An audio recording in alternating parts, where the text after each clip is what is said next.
qui a une question, par hasard. Est-ce que la porte est fermée? Oui. Ah, d'accord.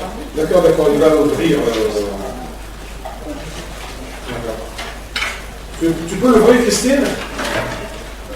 Ouvre-le, mais tiens-le pour qu'il soit bien tenu contre le vent. Est-ce qu'il y a quelqu'un qui a une question? Bon. Bien. Au nom du Père, du Fils et de Dieu. Amen. Alors, on va commencer un peu à comprendre un peu, à étudier, si on peut dire, le credo. Qu'est-ce que c'est le credo? Stéphane, c'est ça. Tu connais le pape là? Tu connais le credo? C'est quoi le credo? C'est un mot qu'on utilise toujours. Tu connais? Hein? Oui, c'est une prière. Hein? Dans l'Agbeya, on trouve le credo. Si je vous dis le commencement du credo, cherchez un peu. En vérité, je crois en un seul Dieu. D'accord? Credo, c'est un mot un peu latin, d'accord, qui veut dire, disons, la loi de notre foi. En quoi on croit? Quelle est notre conviction? On dit même que le credo, on l'appelle même en arabe Qanoun el-Iman. Qanoun, c'est quoi en arabe? Loi. Loi. D'accord? Iman, c'est la foi. Qanoun el-Iman, c'est quoi? D'accord? C'est comme si la loi de la foi, c'est-à-dire quelque chose qu'on ne peut pas changer. Vous voyez, quelque chose de fondamental. Quelque chose qu'on a reçu, on ne peut pas la changer. Vous voyez? Alors, on dit que le credo, vous connaissez maintenant ce que ça veut dire le credo, hein, d'accord? Cette prière-là, dans la BL, durant la messe, quand même quand on la récite, avant que Abouna il dit Dieu ait pitié de nous avec les trois bougies et la croix. D'accord? Alors, on dit que le credo est la base.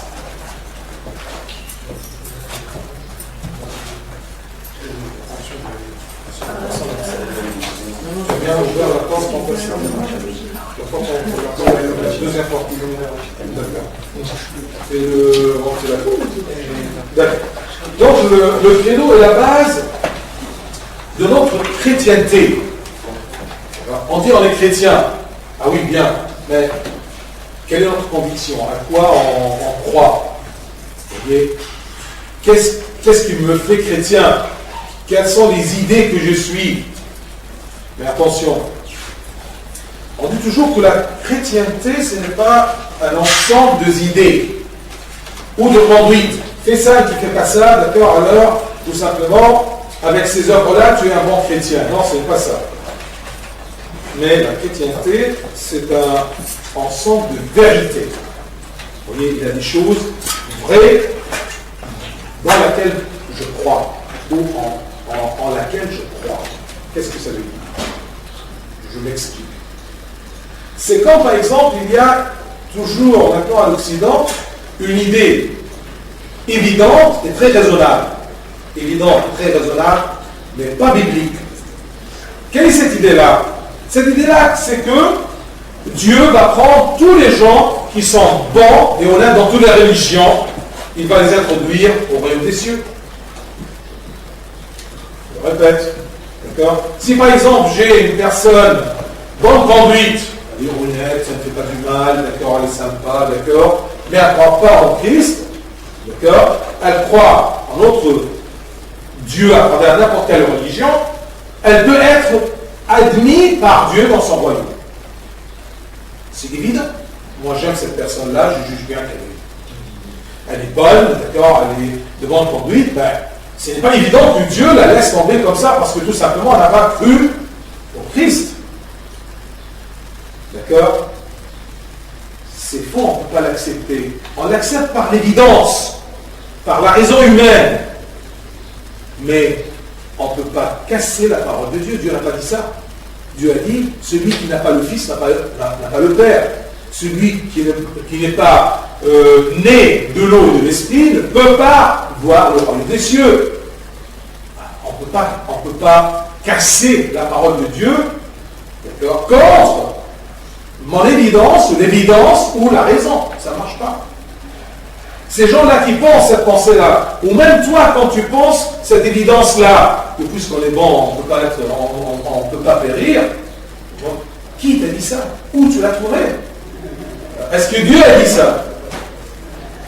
J'étais aujourd'hui avec un jeune qui m'a dit quelque chose en lui discutant que il y a des choses parfois que Dieu accomplit, mais on ne peut pas la comprendre, on ne peut pas l'assimiler, mais on l'accepte.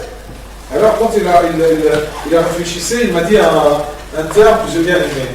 Ah oui, bien sûr, parce que celui qui suppose, impose. Vous voyez? Celui qui suppose, impose. Celui qui a supposé la vie, c'est lui qui impose ses lois. Vous voyez? C'est normal. Alors j'ai bien aimé ce terme-là. D'accord, je ne l'ai jamais entendu, mais j'ai bien aimé parce que c'est très philosophique, mais c'est une réalité. Puisque Dieu a supposé la vie, il nous a donné, d'accord, la vie. Alors c'est lui le seul qui a le droit d'imposer ses lois. C'est lui qui suppose, impose. D'accord? Celui qui a créé l'homme du néant, c'est lui qui doit imposer sa loi. C'est pas toi qui dois imposer sa loi. Parce que parfois, même j'étais en discussion avec quelqu'un qui n'est pas croyant, alors en parlant, elle répétait un terme. Comme moi, par exemple, j'ai toujours le type de d'accord, d'accord. Elle, j'ai remarqué qu'elle a un terme qui le répète, un tic. Vous savez c'est quoi? Moi je pense. D'accord? Moi je pense. Moi je pense que. Tu penses comme tu veux. Mais en réalité, celui qui impose sa loi, c'est qui? Mais c'est Dieu le Créateur. D'accord? Aucun d'autre. Donc il a imposé des réalités, non pas tout simplement des œuvres. Oui. Réalité que je suis pécheur, réalité que j'ai besoin d'être sauvé, et en réalité que mon but c'est un héritage qui m'est gardé dans les cieux. Vous voyez? Et en réalité qu'il m'a acheté par son sang écoulé sur la croix. Alors je lui dois toute ma vie. Vous voyez? Parce qu'il m'a racheté de la mort. Ce sont des vérités que Dieu impose. Et l'homme ne peut pas, ou ça ne sera pas intelligent de sa part, quoi qu'il est, c'est une créature intelligente, hein, créée à l'image de Dieu. Il ne peut pas ne pas être intelligent, d'accord, et laisser tomber ces lois-là, d'accord, ou ces vérités que Dieu nous a annoncées. Des vérités que Dieu nous annonce. Vous savez, il y a un des saints de l'Église, il a dit que on ne peut pas connaître Dieu qu'à travers ce que Dieu nous révèle. On ne peut pas connaître Dieu qu'à travers ce que Dieu nous révèle. On ne peut pas même savoir ou deviner ou suggérer, d'accord, suggérer, d'accord, suggérer tout simplement la pensée de Dieu qu'à travers ce que Dieu nous révèle à propos de lui-même. Parce que nous sommes limités, on ne peut pas connaître Dieu. D'accord? On ne peut pas chercher d'après lui. Non, c'est lui qui se manifeste. Et nous, on accepte sa manifestation, d'accord, ou sa façon de se manifester. Donc, le christianisme, ce n'est pas des œuvres qu'on doit accomplir, une fois accompli, d'accord, on est accepté de Dieu, non, d'accord.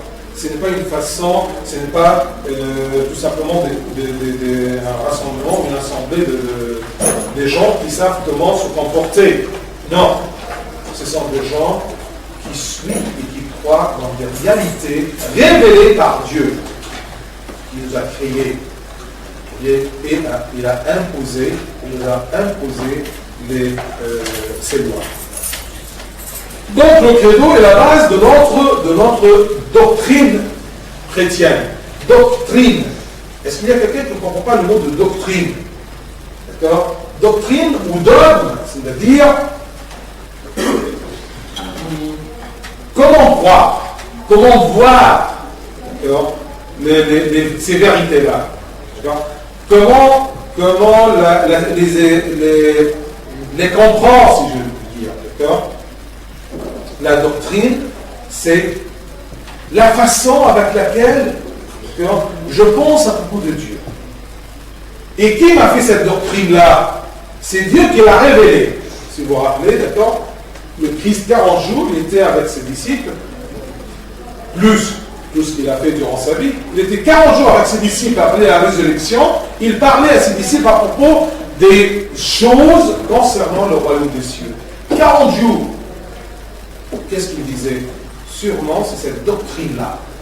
Non pas les détails rituels que Abouna doit tenir l'encens. Non. Ce n'est pas ça que le Christ a fait. Mais il a institué son Église, sa doctrine, ses sacrements. Vous voyez? Le credo, cette base-là, eh bien, toutes les églises chrétiennes, est-ce qu'on peut dire église non chrétienne? Oui, il y a des gens qui s'appellent des églises, vous voyez, où ils se prennent pour des chrétiens, mais ils ne sont pas vraiment ni des églises, parfois ce sont des églises et ils ne sont pas chrétiennes. Comme quoi? Comme les témoins de Jéhovah. Vous voyez? Comme les adventistes. Vous voyez? On arrivera. Donc, toutes les églises chrétiennes dans le monde entier croient au credo. Vous voyez les catholiques, d'accord? Même les protestants, vous voyez? Les orthodoxes, deux familles d'orthodoxie, les byzantins, les orientaux, d'accord? Tous croient dans ce ou à ce credo. Sauf que les catholiques, ils ont changé, ils ont ajouté un mot. Imaginez-vous, une loi, on ne peut pas ajouter. Mais on va voir ça, quelle est la différence à la fin. D'accord? Que l'Esprit Saint procède du Père et du Fils. Une des différences théologiques qui séparent l'Église catholique de l'orthodoxie. D'accord? Et c'est très grave. On va voir ça en arrivant à cette phrase-là. D'accord? À cet élément du credo. Mais tout le credo est accepté par toutes les églises chrétiennes. Donc, s'il y a une église qui n'accepte pas le credo, okay, ou elle prend une partie, elle laisse une autre, donc ils ne peuvent pas être considérés comme chrétiens. Cherchons les témoins de Jéhovah. Venez, quelle est votre loi de croire? Quelle est votre dogmatique? Quelle est votre doctrine? Quelle est la base de votre doctrine? Le credo? Non, vous n'êtes pas chrétien. Et c'est vrai, le concile mondial des églises, d'accord, eh bien, il a décidé, tous ensemble, que les témoins de Jéhovah, les adventistes, ne sont pas des chrétiens.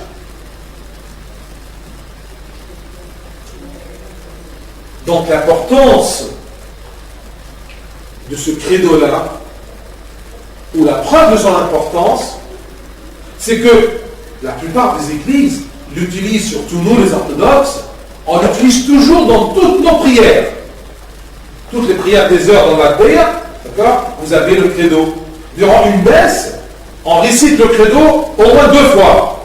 Dans les sacrements, tous les sacrements, sans exception, on récite, d'accord, le credo. Parce que c'est important. C'est la colonne vertébrale de notre chrétienté. À quoi je crois? Vous voyez? Eh bien, à ce credo-là. La foi est un élément fondamental dans notre vie spirituelle. La foi, je crois en toi.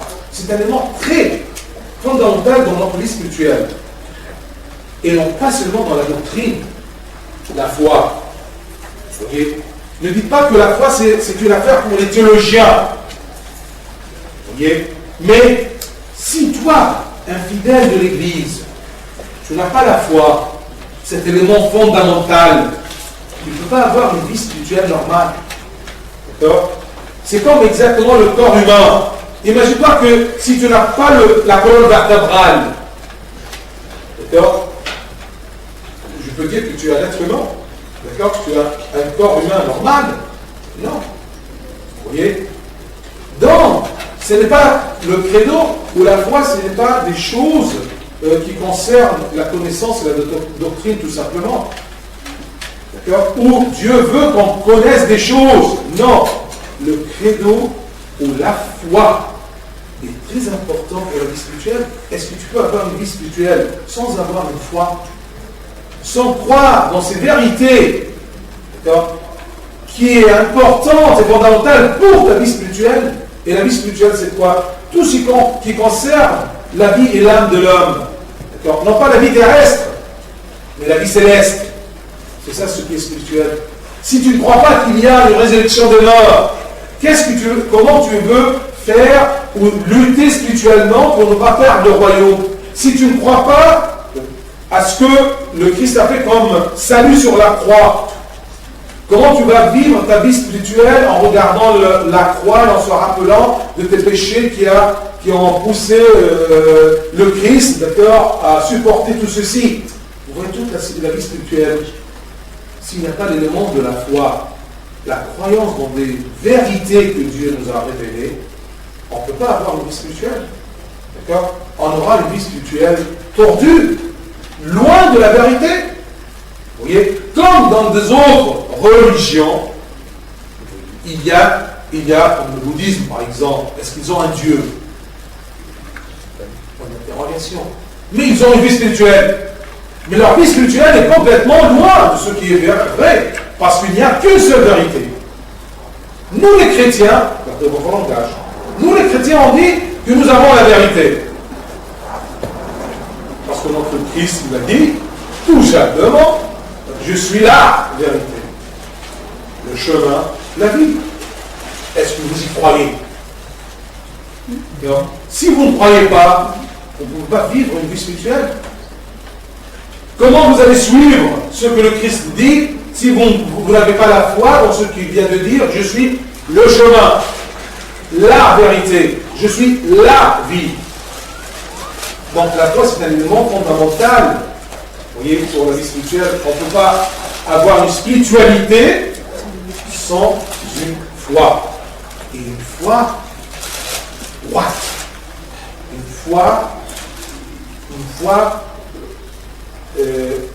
foi forte comme une loi, un credo. Vous voyez, pour savoir. Mais si chacun va suivre ce qu'il pense, l'évidence ou sa raison, vous voyez, eh bien, il ne sera pas sur le chemin que le Christ a dessiné. Pas de chemin pour la vie loin du Christ. Parce que pas de vérité loin du Christ. Parce que c'est le Christ qui a dit, je suis la vérité, le chemin, la vie. Oui, il y a trois choses. D'accord? Le credo renferme beaucoup des doctrines, beaucoup de vérités concernant Dieu, concernant la relation entre Dieu et l'homme. Le credo, vous allez trouver en étudiant qu'il parle à propos de doctrines comme l'unité de Dieu, je crois en un seul Dieu. Il renferme aussi la doctrine de la Trinité. Il parle à propos du Père, du Fils, du Père du Saint-Esprit. Il parle à propos de la divinité du Fils. Il parle à propos de la divinité de l'Esprit Saint. Il parle à propos du baptême. Il parle à propos de la rédemption. Il parle à propos de la résurrection. Et vous rappelez du credo, d'accord? Je vais le lire rapidement. Prenez votre agbeya, vous avez l'agbeya. Prenez page 47.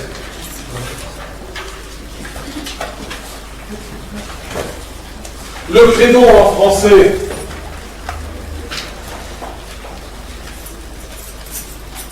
C'est écrit quoi? Acte de foi. Acte, c'est une loi. Oui ou non? C'est quelque chose à laquelle je suis soumis. D'accord? j'y tiens, soumis, c'est pas dans le mauvais sens ou péjoratif, mais je tiens à un acte, c'est comme un acte un acte de mariage. C'est quelque chose que personne ne peut jouer là-dessus, d'accord? C'est quelque chose de ferme, de solide, d'accord? Alors, acte de foi. Je peux vous voir. Ne me prive pas de voir ton visage. D'accord? Hé! Des bouges. D'accord? C'est parce que c'est gênant un peu de parler à quelqu'un qui se cache derrière un mur. D'accord? Alors c'est ça. C'est pour ça qu'il y a des gens qui n'aiment pas parler au téléphone. Oui, il y en a beaucoup. Beaucoup. Alors, j'aime bien te voir comme ça. Acte de foi. En vérité, je crois en un seul Dieu, le Père Tout-Puissant, Créateur du ciel et de la terre, de toutes les choses visibles et invisibles. Je crois en un seul Seigneur, Jésus-Christ, la divinité du Christ. D'accord? Que les témoins de Jéhovah n'y croient pas. Ok? Je crois en un seul Seigneur, Jésus-Christ, le Fils unique de Dieu, né du Père avant tous les siècles, lumière et de la lumière, vrai Dieu, né du vrai Dieu, divinité du Christ, engendré, non pas créé, consubstantiel au Père, par qui tout a été fait, l'unité entre le Père et le Fils, qui pour nous, les hommes, et pour notre salut, est descendu du ciel, l'incarnation. Par l'Esprit Saint, il a pris chair de la Vierge Marie et s'est fait homme. Et tout ceci, vous le trouvez dans la liturgie, dans la messe. Il a été crucifié pour nous, sous Ponce Pilate, a souffert et a été enseveli. Il est mort. Il est ressuscité le troisième jour, conformément aux Écritures. Il est monté au ciel, l'ascension, et s'est assis à la droite du Père. Sa gloire à laquelle il est retourné, après qu'il s'est dépouillé pour nous. Il reviendra dans sa gloire. Vous voyez les doctrines, tout ça ce sont des doctrines. Et ça ce sont des doctrines de base, des doctrines fondamentales. D'accord? Il reviendra dans sa gloire pour juger les vivants et les morts. Le second avènement, le jugement. Et son règne n'aura pas de fin. Je crois en l'Esprit Saint. Il a parlé à propos d'eux, d'accord, le Père, le Fils, maintenant. Et ce fragment-là, d'accord, il était un peu plus tard décidé par l'Église. Je vais vous raconter ça. Mais en continu. Maintenant, ça, c'est l'Esprit Saint. Quand je vous dis le fragment de l'Esprit Saint qui parle à propos de l'Esprit Saint, c'est depuis là. Parce qu'à un moment, pour une cinquantaine d'années, c'était jusqu'à, et son règne n'aura pas de fin. Et ensuite, on a ajouté, je crois en l'Esprit Saint qui est Seigneur et qui donne la vie. Seigneur, donc la divinité de l'Esprit Saint, il procède du Père, avec le Père et le Fils. Les catholiques ils disent qu'il procède du Père et du Fils. Nous, on dit qu'il procède du Père. Point. C'est pas nous tout simplement. Mais le credo et son histoire, on va voir ça après. Il reçoit même adoration, même gloire. La consubstantialité, l'égalité entre l'Esprit Saint, le Fils et le Père. Il a parlé par les prophètes. Je crois en l'Église, une, sainte, universelle, apostolique. Je connais un seul baptême, le baptême, la renaissance, la nouvelle naissance, la nouvelle nature. D'accord? Pas la nature déchue. Vous voyez dans le credo? Le baptême, c'est un pardon du péché. Je reconnais un seul baptême pour le pardon des péchés. J'attends la résurrection des morts et la vie du monde à venir. Amen. Vous voyez le credo? Lisons-le ici.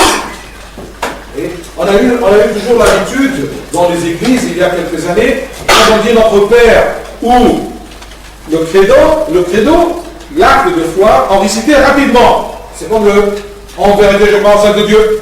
Les gens, ou le chant, par exemple, il commence notre Père, il ne continue pas. À un moment, les jeunes, les gens, ils ont oublié le credo. Ils n'ont plus l'habitude. C'est comme, par exemple, exactement, regardez les gens. Pas trop, mais regardez les gens qui rentrent à l'église et qui font le signe de la croix. Il y a des croix qui se sentent comme ça. Il y a des croix qui sont comme ça. D'accord? Il y a des croix qui sont... Tout ça, ce sont des croix. Il y a une croix comme ça, il y a une croix comme ça. D'accord? Il y a une croix, d'accord? On rigole pas, ça existe. Mais on a honte tout simplement de dire aux gens, surtout les adultes, s'il vous plaît, faites le signe de la croix. Ça, c'est le signe de la croix. Je sens, au nom du Père, du Fils, du Saint-Esprit. Mais la rapidité, d'accord, ça commence à être ça, ou ça, ou ça. Donc, le credo, l'acte de foi, enferme beaucoup non pas beaucoup, mais les éléments fondamentaux de notre croyance, de notre conviction. C'est clair? Bien. Le credo, ce que je viens de réciter, a été formulé quand? À votre avis? Et comment?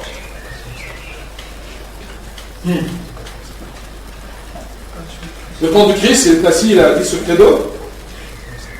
Et bien, le credo a été formulé de cette façon-là par toutes les églises, ensemble. Comment? Comment toutes les églises, au commencement de l'église, quand c'était une seule église formée de plusieurs sièges, plusieurs présidents, Rome, Alexandrie, Antioche, vous voyez, Jérusalem, ils voudraient tout simplement décider quelque chose. Qu'est-ce qu'ils faisaient à votre avis? L'église à Cologne, l'église à Villejuif, l'église à Châtelet, d'accord, l'église de là-bas, ils veulent organiser quelque chose ensemble. Qu'est-ce qu'on fait? Ils se réunissent. Toutes les églises, et bien tous les membres, tous les fidèles? Non. Les représentants, la hiérarchie. Alors tout simplement, cette réunion-là, ces rencontres œcuméniques ou œcuméniques,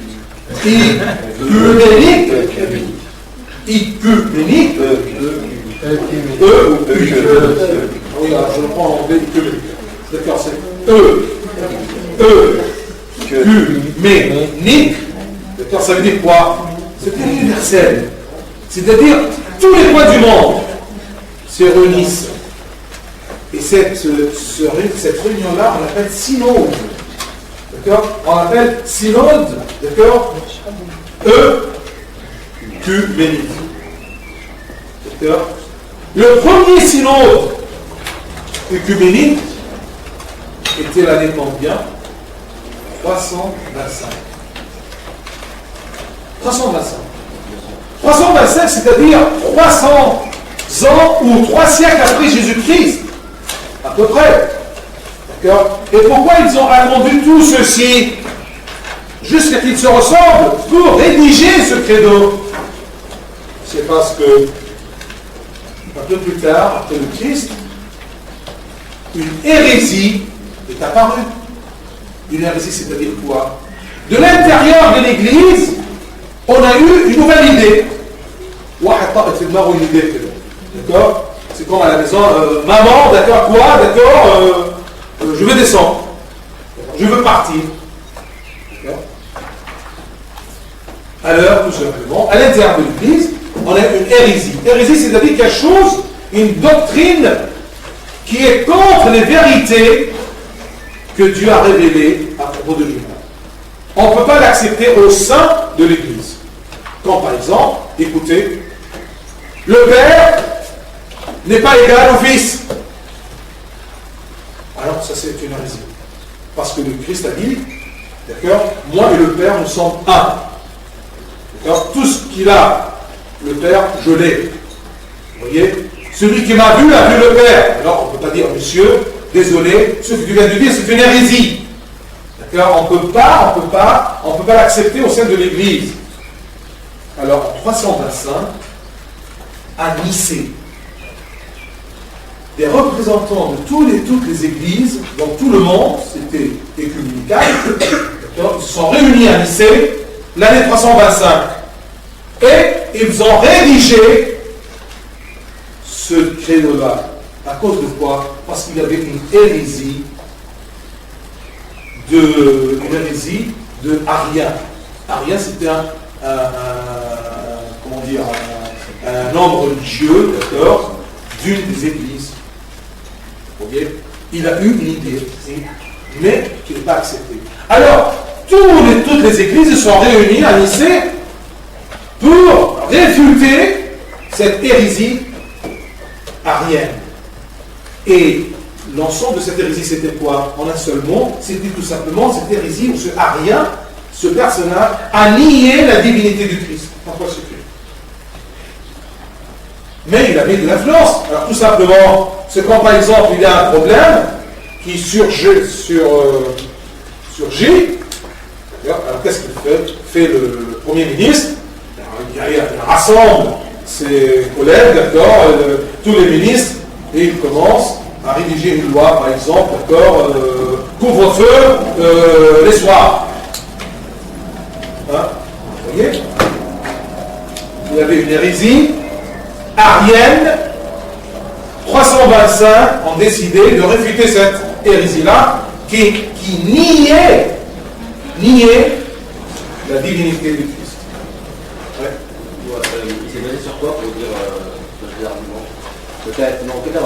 Ah non, sûrement des arguments, mais des arguments évidents, mais pas bibliques. D'accord? Donc bien sûr, une hérésie, c'est comme par exemple les témoins de Jéhovah.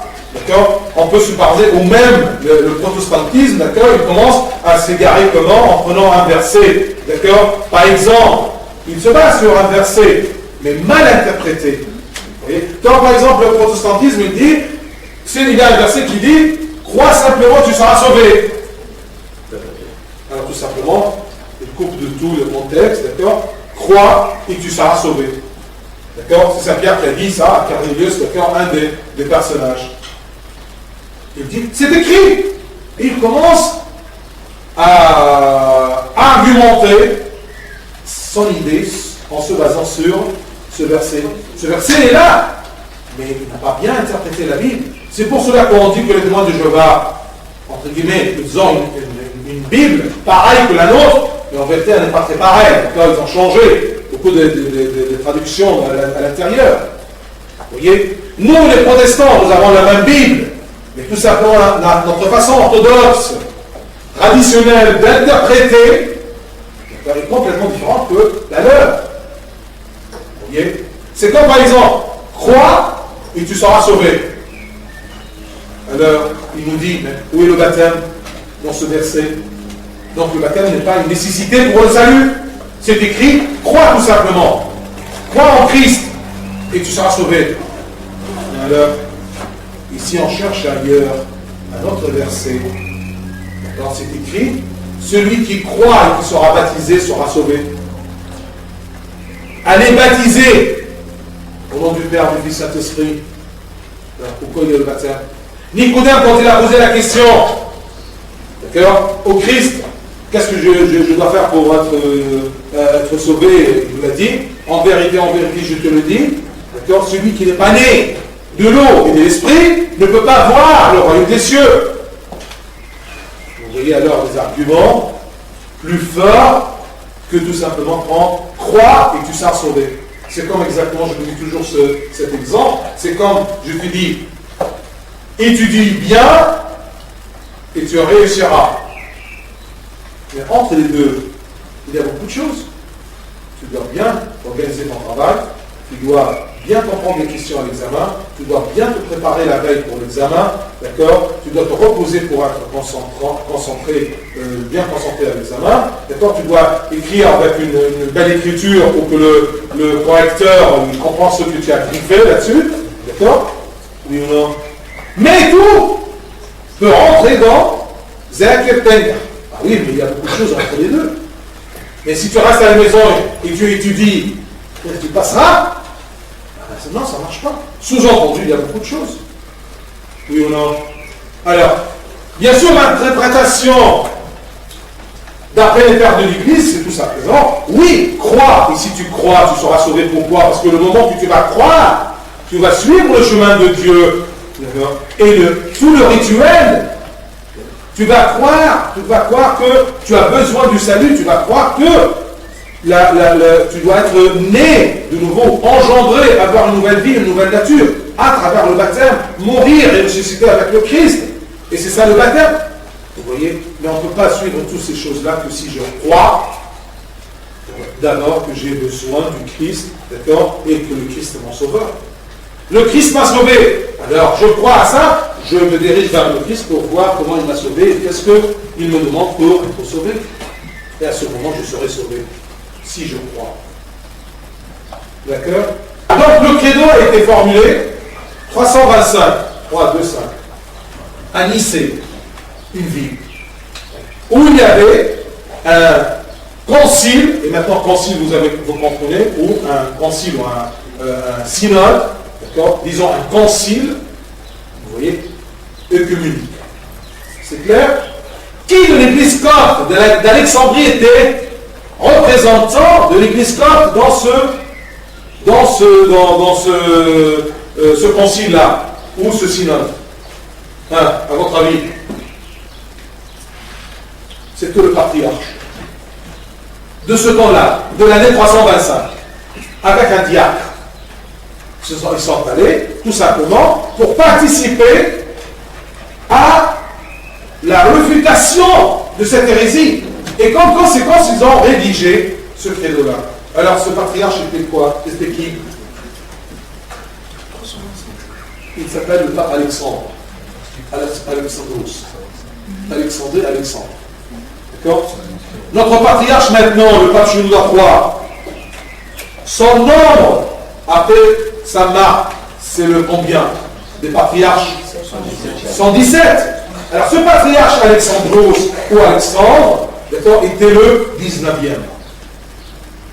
Vous voyez, le 19e patriarche du siège d'Alexandrie était Alexandre et c'était le représentant de l'Église, d'accord, dans ce synode-là.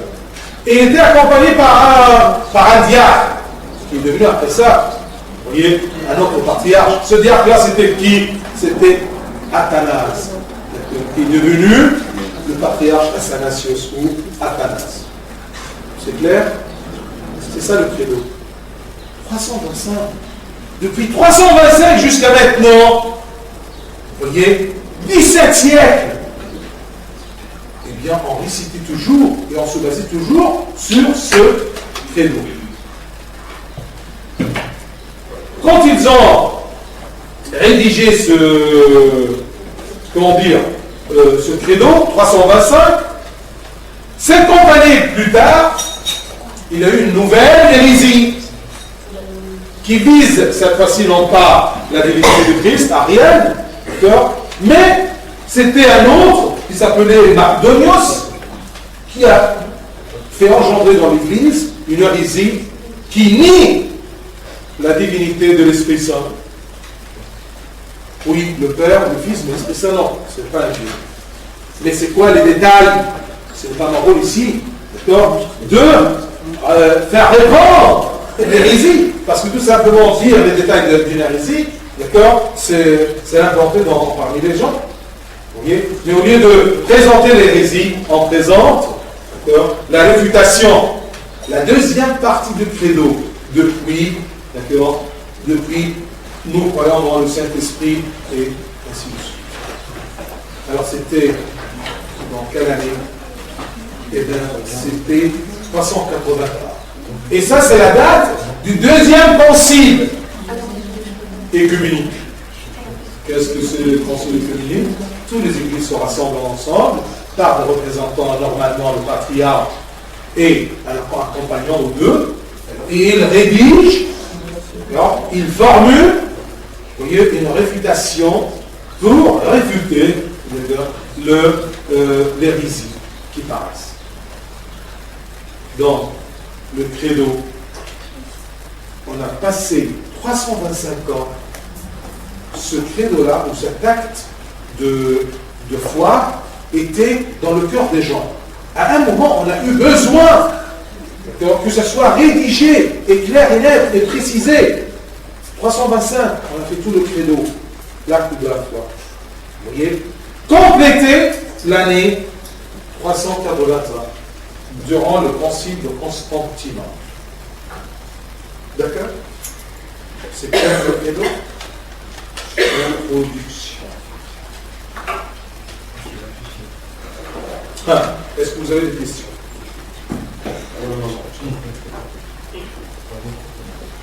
C'est lourd l'histoire? D'accord? Vous voyez? Alors, comme ça, on commence à connaître des choses à propos de notre foi. Le credo, l'acte de la foi.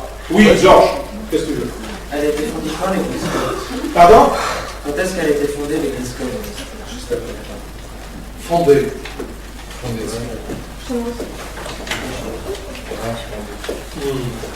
À ton avis, qui a fondé l'église copte? Et l'église copte, c'est quoi? Le siège de quoi? D'Alexandrie. D'accord? Elle a été fondée quand on a évangélisé Alexandrie. Qui a évangélisé Alexandrie? Hein? Réponds. Hein? Un peu plus fort. C'est Marc. Et Saint Marc, il a vécu dans quelle année? Au 1er siècle. Hein? Tu veux exactement le moment? Tu veux exactement l'heure? Au 1er siècle. Et sûrement avant les années 80, durant la deuxième moitié du 1er siècle. D'accord, chef? Tu as vu maintenant? Parce que parfois on dit l'église copte. Mais l'église copte, c'est quoi? C'est le siège d'Alexandrie. Et une église s'institue comment ou se fonde comment? Par un fondateur. Et le fondateur d'une église, c'est quoi?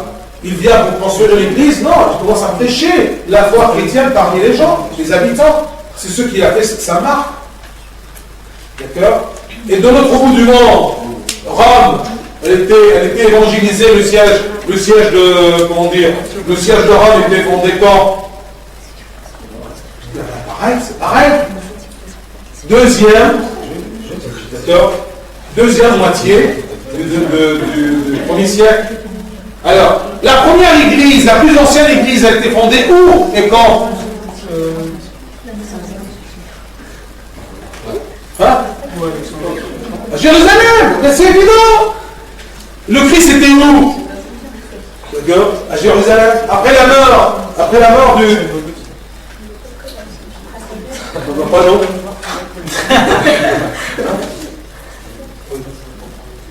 Hein? Ah ben d'accord. Donc, la première église, c'était l'église de Jérusalem, la plus ancienne, où il y avait les apôtres, où il y avait le Christ. Vous voyez? Durant le Christ, la vie de Christ sur terre, il n'y avait pas des églises. D'accord? Les églises, c'est prêcher la vérité, d'accord? Et faire fonder des églises. Et les églises, c'était des communautés qui se forment, basées sur la foi ou la doctrine chrétienne du Christ. Donc, première église la plus ancienne, c'est pas Rome. Vous voyez? Parce que c'est lui qui a prêché, le premier qui a prêché et a envoyé des lettres à Rome, c'était Saint Paul, avant même Saint Pierre. Vous voyez? Il y avait des chrétiens, et des petites communautés à Rome, et ce n'était pas encore le siège de Rome, encore bien organisé. Donc, la plus ancienne église, c'est Jérusalem. Et après Jérusalem, c'est Antioche. Après Antioche, Rome, Alexandrie, dans la deuxième moitié du 1er siècle. Mais Antioche, même pas Antioche, Jérusalem, tout simplement, était fondée durant la première moitié du 1er siècle. C'est clair? Je vous raconte comme ça, tout simplement, pour que vous n'oubliez pas les dates. Parce que c'est l'évidence. Rome, c'était avant Alexandrie? Pardon? Rome, c'était avant Alexandrie. Quand on dit avant Alexandrie, d'accord, on ne peut pas dire avant ou après, mais c'est dans la même période, parce que j'ai dit, on ne peut pas préciser l'année. D'accord? Ce n'est pas une inauguration de l'Église. D'accord? C'est prêcher la parole de Dieu. C'est commencer à mettre un évêque et des prêtres, ainsi de suite. Tu vois? On ne peut pas dire Saint Marc est arrivé quel jour à Alexandrie et quand il a commencé à prêcher à Ignanos, le premier patriarche d'Alexandrie, après Saint Marc. On ne peut pas préciser. Mais, une période, parce que ça prend du temps. Tu ne peux pas dire, quand on a fondé même la paroisse, pas l'église, la paroisse de Saint-Mina et Saint-Marquerios, tu peux dire tout simplement l'inauguration, la première messe là-dedans. Mais avant, on a pensé, on a discuté, on a cherché, on a trouvé, on a planifié. Ça prend du temps.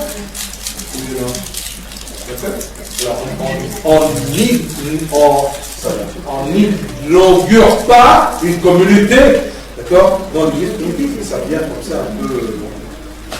Une chanson. Autre question. Je ne sais pas si vous avez parlé la fois précédente, je voudrais que vous disiez un mot sur ce que vous pensez à propos du film de Vinci Code et le fait que Jésus puisse se marier, puisse être inspiré par la chair. Je viens de te dire, on ne peut pas connaître Dieu qu'à travers ce que Dieu a révélé. Et Dieu nous révèle à propos de lui-même et sa vie à travers son Esprit Saint dans les Écritures. Est-ce que notre Christ nous a révélé qu'il s'est marié avec mademoiselle Marie-Madeleine? Tu fais comme ça, c'est-à-dire tu doutes. Non, c'est que... Est-ce qu'il dans une minute, ils sont révélés, il a révélé ça. C'est écrit dans la Bible. Ah. Donc, monsieur qui a écrit l'histoire, ce roman, parce que c'est un roman, d'accord, il a eu d'où? Pareil, c'est des logiques apparemment. Attention.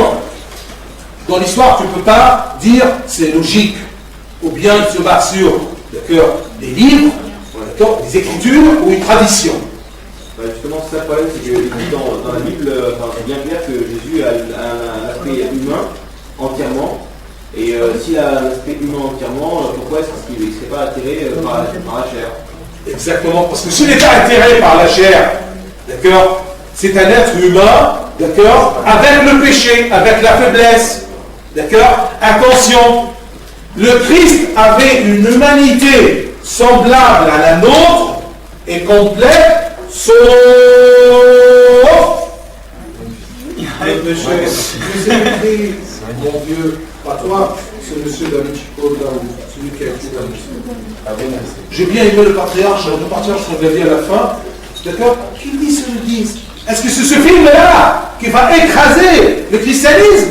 C'est ce film-là, d'accord, qui va tout simplement, il y a un acte de doute dans le monde chrétien. Mais laisse tomber, ils font le film, ils font une centaine de films. D'accord? Nous croyons dans ce que le Christ nous a dit, que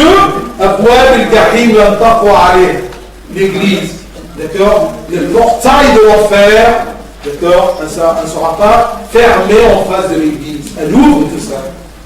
D'accord? Alors, on s'en fout. Qu'ils écrivent ce qu'ils disent. D'accord? Et attention si on se base sur des vraies écritures ou des apocryphes, c'est-à-dire des choses non réelles. Je vous ai dit que la Bible était rassemblée par l'Église. Ces lettres-là, pas l'Ancien Testament, le Nouveau Testament, durant la deuxième moitié du IIe siècle. Pourquoi ils ont fait ça? Parce qu'il y avait beaucoup d'autres évangiles, évangile de Saint Thomas, évangile de Judas, évangile de je ne sais pas quoi. Le problème, c'est qu'on a éliminé, mais on n'a pas détruit ces apocryphes. Alors jusqu'à maintenant, on peut trouver, d'accord, l'évangile, ce qu'on appelle l'évangile de Saint Thomas, parce que c'est vrai. Non, l'Église n'a pas reconnu ceci. C'est clair? Bon, David Chico. Et David Chico, c'est un roman, d'accord, aussi bête, d'accord, et quand vraiment la conduite, il y a des choses vraiment, on ne peut pas accepter comme conduite à propos d'un Dieu qui s'était incarné. Mais il dit ce qu'il dit, d'accord, ça nous gêne, mais attention, est-ce que c'est plus que être gêné que le Christ, on lui a craché au visage? D'accord? Eh bien, on lui a dit tout simplement qu'il était avec sa petite amie. Et pourquoi supposons que c'est vrai? Ah, pourquoi? Ah non! On ne peut pas supposer que c'est vrai, parce que si on suppose que c'est vrai, notre foi fondamentale, elle est cassée. Parce que celui qui vient me rédempter, il est pareil comme moi, il voit une femme, il dit je t'aime. Alors, c'est le même problème avec Adam, il a trouvé quelque chose. Il a mangé. Si c'est vrai, les quatre évangélistes, ils l'auraient marqué. Alors que c'est marqué nulle part. Justement, en fait, le secret du livre, C'est justement Le secret du livre. On cherche toujours le secret. On est ce qui est clair et net. Si c'est pas marqué, ça veut dire que c'est pas fondé. On va descendre, on va rentrer dans des choses. Est-ce que tout est écrit? Est-ce que je ne sais pas quoi? Mais il y a 40 jours qu'il a passé avec ses disciples. Peut-être il a avoué qu'il a aimé Marie-Madeleine, il a épousé, il a eu des enfants. Lui, il est né sans la semence d'un homme. Il arrive et ensuite, d'abord, il commence à avoir des enfants de la façon naturelle. C'est bien. D'accord? On ne perd pas de temps à tout simplement à réfuter ces choses-là. Ça ne sert à rien. D'accord? Mais chacun qui vient te taquiner, vous voyez, soit comme une vipère, sage comme une vipère. Pourquoi il a dit la sagesse de la vipère, le Christ? Qui c'est? Parce que la vipère, le serpent, quand elle a un danger, elle expose tout son corps au danger, sauf la tête. Et la tête, elle fait de spirale pour protéger sa tête. Elle protège ta foi. Hein? Et tout le reste, expose-le quand tu jettes avec des pierres, avec de David Chico. D'accord? Et attention, je vous annonce, parce que c'est déjà annoncé, d'accord, il y a un autre film. Il y a un autre film qui se prépare, d'accord, la couleur de la croix. Zika dans Zikros. Ah oui, ça viendra! Ça, c'est la mode maintenant. Alors, les idiots, les chrétiens idiots, ils vont se dire, ah non, non, non, ah non, non, non, non. Et tout celui qui n'a pas entendu parler de David Chico, il va partout, David Chico, David Chico, David Chico. L'église est David Chicote. Abou Nano à propos de David Chicote. C'est le patriarche David Chicote. David Chicote, David Chicote, tout David Chicote. Maintenant on dit David Chicote, on ne dit pas Jésus-Christ. D'accord? Maintenant on pense à Marie-Madeleine, d'accord? Et pas au Christ aussi fort que Marie-Madeleine. Mais maintenant Marie-Madeleine, elle est là, d'accord? C'est une star, c'est la star maintenant. D'accord? C'est une carte de temps. Gardez bien votre foi. D'accord? Et solidifiez votre foi. Soyez ferme, d'accord, dans ce que vous croyez. Et soyez sûrs, d'où vous avez eu votre foi, c'est du credo. D'accord? Et la prochaine fois, on va voir tout simplement pourquoi on commence par, non pas nous croyons, mais en vérité. Nous croyons. En vérité. C'est pas en croyant parce qu'on nous a dit non, en vérité, je crois. Autre question.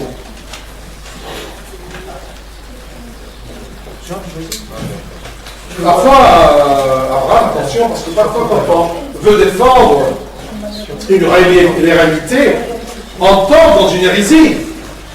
C'est quand tu viens de dire, supposant. C'est parce que c'est comme l'Église catholique à un moment. Qu'est-ce qu'il a fait? Elle a voulu défendre la Sainte Vierge Marie et sa sainteté et sa pureté contre le protestantisme.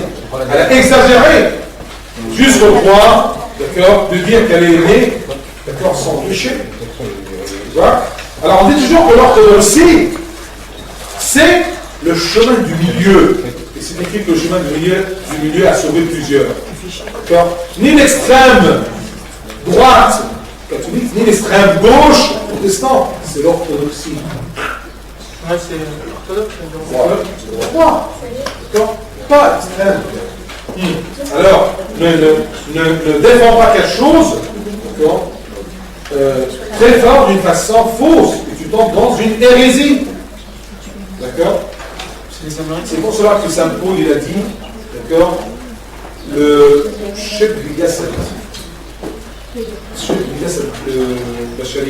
c'est-à-dire que la chair que le Christ a prise, d'accord, elle est semblable à notre humanité. Pourquoi il n'a pas dit notre humanité, point final? De peur de comprendre ceci, que l'humanité avec toutes ses faiblesses, puisqu'il a vécu l'humanité, alors non, sauf semblable à. Pourquoi semblable? Parce qu'il y a un élément qui est absent, c'est l'élément du péché.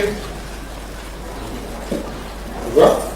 Alors ne défends pas qu'un point, un élément, et tu, d'accord, écrase un autre élément ou tu le casses. Moi, comme ça, je le sais. Autre question?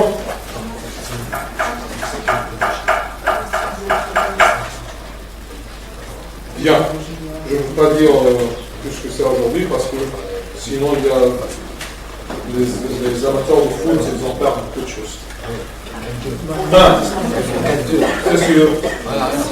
Bien. Ah oui, alors je dis tout simplement attention parce qu'il y a deux petits consignes. Je me rappelle, ça commence à 6h30. Ça ne fait rien, ça sera pour la prochaine. D'accord. Attention, alors je vous annonce tout simplement à propos de la retraite à Saint-Fargeau et la rencontre européenne des jeunes, qui sera fin août.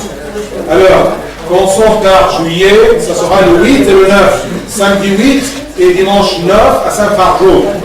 D'accord, vous vous inscrivez chez David, d'accord? C'est pour les trois églises. C'est 40 €.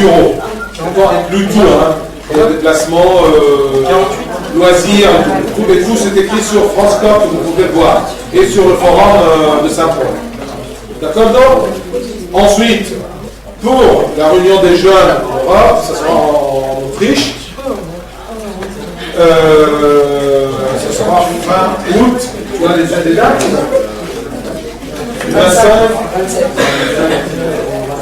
du 25 au 27 août, si vous vous inscrivez avant fin juin, c'est 60 € sans le transport. Avant le 15 juin. Avant le 15 juin, on ne discute pas sur juin. Ceux qui supposent imposent. Bien. C'est clair? Alors, prenez les détails chez David. Mais commencez par vous inscrire ou bien à Saint-Fargeau ou bien les deux. Donc, question à propos de la retraite. Et ensuite, le sujet de la retraite sera annoncé sur le forum. Et François, pour vous préparer aussi, d'accord, et de donner les groupes de discussion.